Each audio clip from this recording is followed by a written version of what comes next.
nongere ngusuhuze waba uri mu gihugu cy'u Rwanda cyangwa uri hanze y'u Rwanda nkubwira ati komera cyane nk'uko muri kubibona hano ni Nyabugogo mu isoko ry'Ejo Heza aho aba Rayon Sport bari guserebura ubwo Rayon Sport yari imaze gutsinda igitego kimwe ku busa igitsinze APR Rayon Sport itayegukana n'igikombe ibintu byiza cyane murabizi neza ko bari gutsindana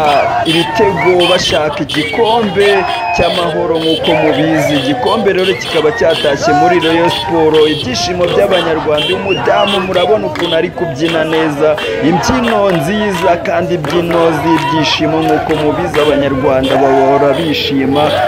hano Nyabugogo rero murabizi habera udushya uyu munsi byari bindi kurikirana video yose hano kuri Boost TV 2.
Hey,